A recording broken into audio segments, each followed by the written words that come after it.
Dua anak hanya bisa memelihara satu, apa yang harus lakukan sekarang? Ibu ini menghadapi pilihan yang sangat sulit. Setelah diputuskan, dokter akan segera membunuh salah satu dari mereka. Ternyata bayinya kembar siam betina. Setelah 40 jam operasi, terbelah dua. Operasi pemisahan ganda sangat sukses. Tapi kabar buruk terus datang. Adik akan mati. Hati saudari itu juga akan berhenti.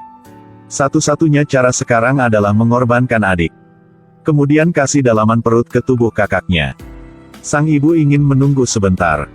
Mungkin ada cara lain.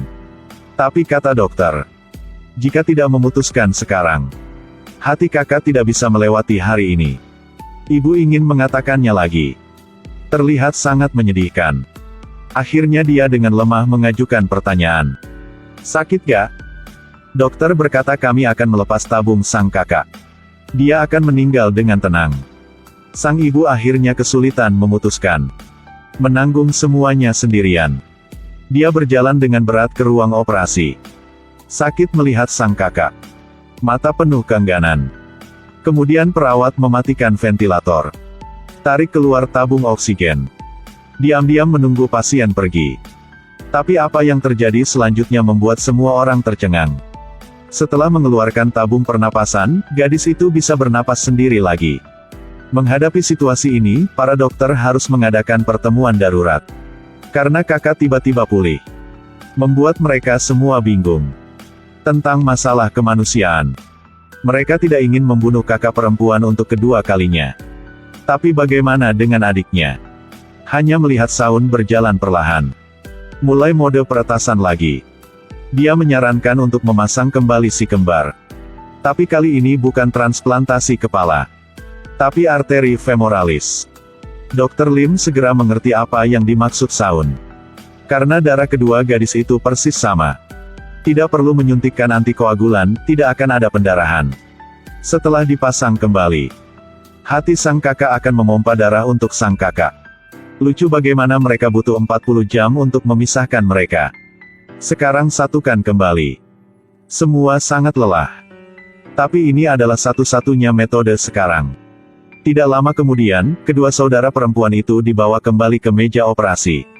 Yang pertama adalah anestesi. Kemudian potong paha untuk menemukan arteri. Setelah menjepit garis keturunan, mulai koneksi arteri. Kehidupan kedua saudara perempuan itu akhirnya kembali normal. Operasi yang berhasil. Tapi ketika mereka bangun, Saun memiliki penemuan baru. Setiap siklus elektrokardiogram, tekanan darah mereka akan turun 5 mm. Situasinya agak meresahkan.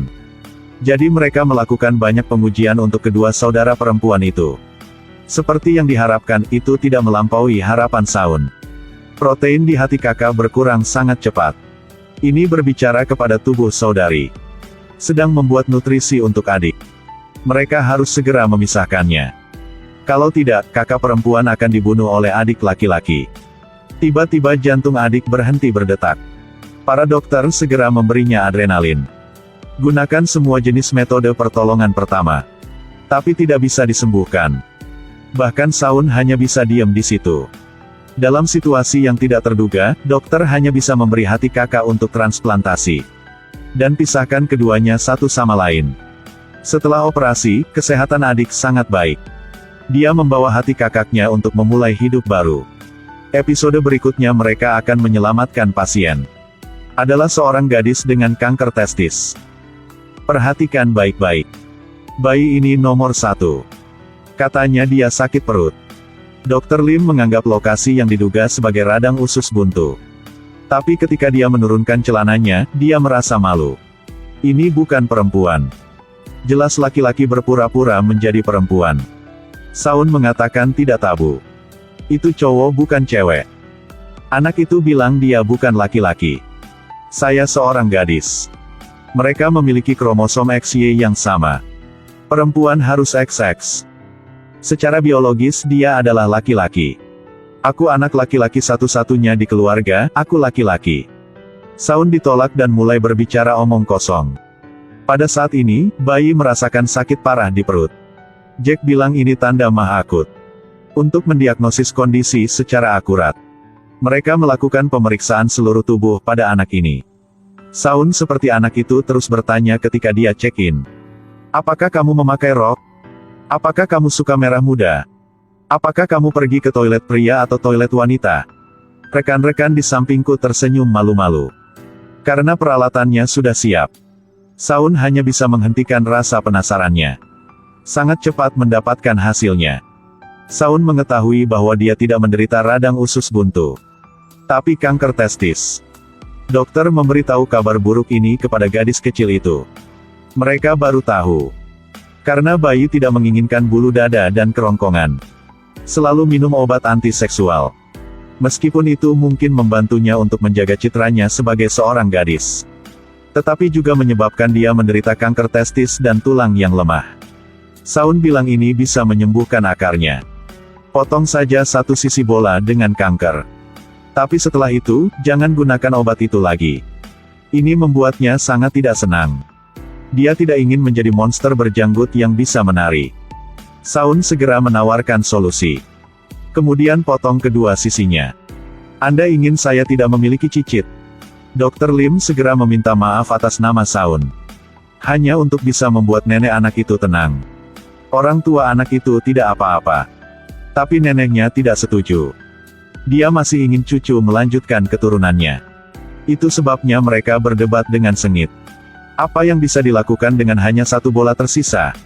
Tapi sekarang, anak mengalami demam tinggi dan muntah. Ada juga fenomena rasa sakit yang parah sesekali. Saun langsung menebak. Bisa berupa radang epigastrium, batu ginjal, hernia inguinalis. Rekan di sebelah juga tidak mengerti apa-apa.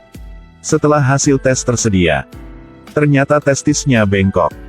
Operasi segera diperlukan. Markus bergegas untuk berkonsultasi dengan kerabatnya.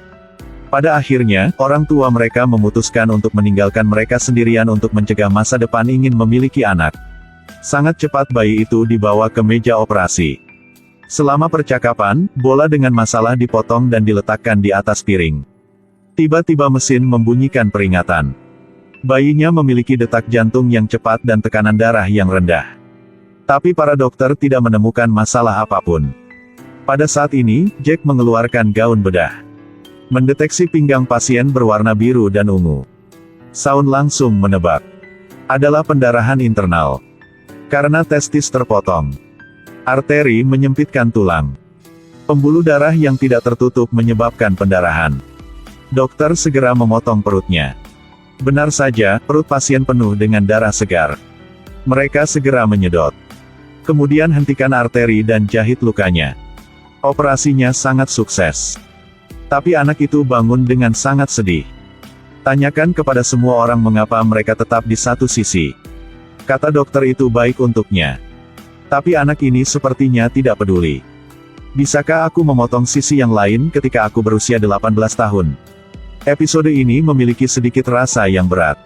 Semua orang ingat untuk menonton dengan secara selektif.